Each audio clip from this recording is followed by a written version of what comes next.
Hello friend, সঞ্জুমু channel কিচেনের সবাইকে স্বাগত। Welcome back to my channel. আশা করি ভিডিওটা সবার ভালো লাগবে। পুরোটা দেখার সবার কাছে একান্ত অনুরোধ হলো, কেউ ভিডিওটা স্কিপ করো না, প্লিজ প্লিজ প্লিজ। তো দেখো, আমি রথযাত্রা দিনেরটা আজকেই আপলোড করছি, আজ এডিট করে। তো সকালবেলা পুজো দিয়েছি রথের দিনে ঠাকুরকে। আমটা স্পেশালি গোপালের জন্য, আর পেয়ারাটা হচ্ছে জগন্নাথ দেবের জন্য, কারণ জগন্নাথ দেব তো আম খান না। শ্রীলঙ্কা থেকে আম এসে দেখে উনি লঙ্কা আর আম খায় না, জানো তো বন্ধুরা তোমরা। তো এই হলো, এবার তরকারি নিয়ে চলে এসেছি। পাঁচমিশালি তরকারি হবে চিংড়ি দিয়ে, শর্টসে ছেড়েছিলাম। এই দেখো চিংড়ি, এটা আগের দিনের ভিডিওর তোলা ছিল আর কি, তো আজকে এডিট করে তোমাদের সাথে শেয়ার করছি। এবার যে চিংড়িগুলোকে বেছে নিয়েছে, চিংড়ির ওপরে যে কালোগুলো থাকে সেগুলো বেছে নেবে, তাতে আর অ্যালার্জির কোনো সমস্যা হবে না, খেতেও সুবিধা হবে। এই যে চিংড়িটাকে ভালো করে বেছে নিয়েছি, এবার নুন হলুদ দিয়ে ভেজে নেব তেলে। আচ্ছা, ফোড়নে কী কী দিচ্ছি, তেজপাতা দেবো, শুকনো লঙ্কা দেবো, আর একটুখানি জিরে ফোড়ন দেবো। দেখতে থাকো। জিরে ফোড়ন দিলাম, তেজপাতা দেবো আর শুকনো লঙ্কা। তো ফোড়ন দিয়ে পেঁয়াজ দিয়ে নেব। তেজপাতা দিলেও হয় ভালো হবে, না দিলেও চলবে।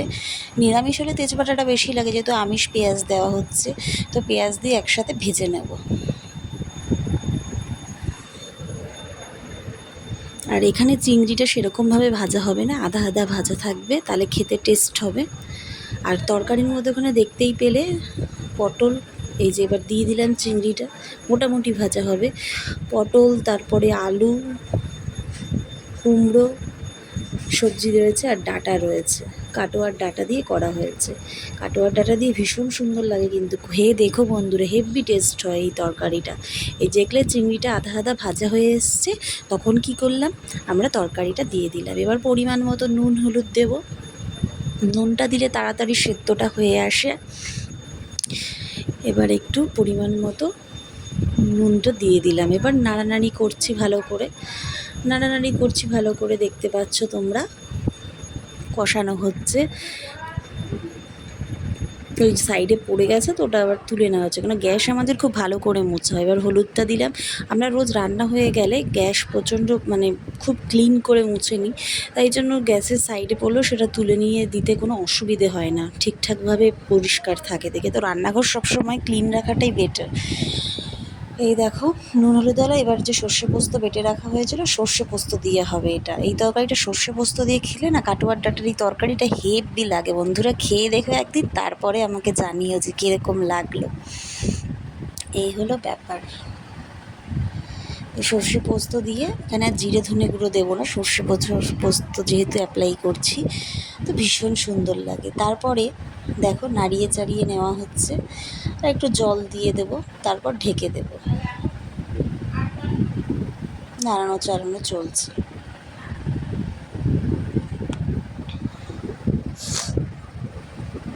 এই যে দেখো, পরিমাণ মতো একটু জল দিয়ে নিচ্ছি মগে করে।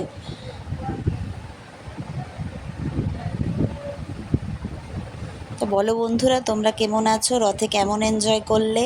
কে কোথায় গেলে? কাদের বাড়িতে ছোট ছোট বাচ্চা আছে, তারা রথ টেনেছে। আমাদের এখানে অনেক রথ টান এসছে, আমরাও তাদের সাথে রথ টেনেছি, ভীষণ আনন্দ হয়েছে।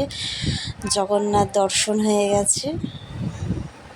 এই দেখো চিংড়িগুলো তোমাদেরকে আবার দেখাচ্ছি তুলে তুলে, কিরম ভালো সেদ্ধ হয়েছে দেখেছো। ডাঁটাও সেদ্ধ হয়েছে, চিংড়িটাও সেদ্ধ হয়েছে। এবার তোমরা, কালকে আমরা যে মেলায় গেছিলাম, ষষ্ঠীতলার মেলাতে গেছিলাম, সেখান থেকে এই দেখো নুনের পট এনেছি, আমার মামনি কিনেছে এগুলো, আর এই কাপ 4টে এনেছি, 4 জনের 4টে কাপ। এই কাপে চা খাবো। আমার মামুনি বড় কাপে চা খেতে খুব ভালোবাসে, ওই জন্যই বড় কাপ কিনে আনা হয়েছে। আর দেখো এখানে এই 3টে টুনিকে কিনে এনেছি।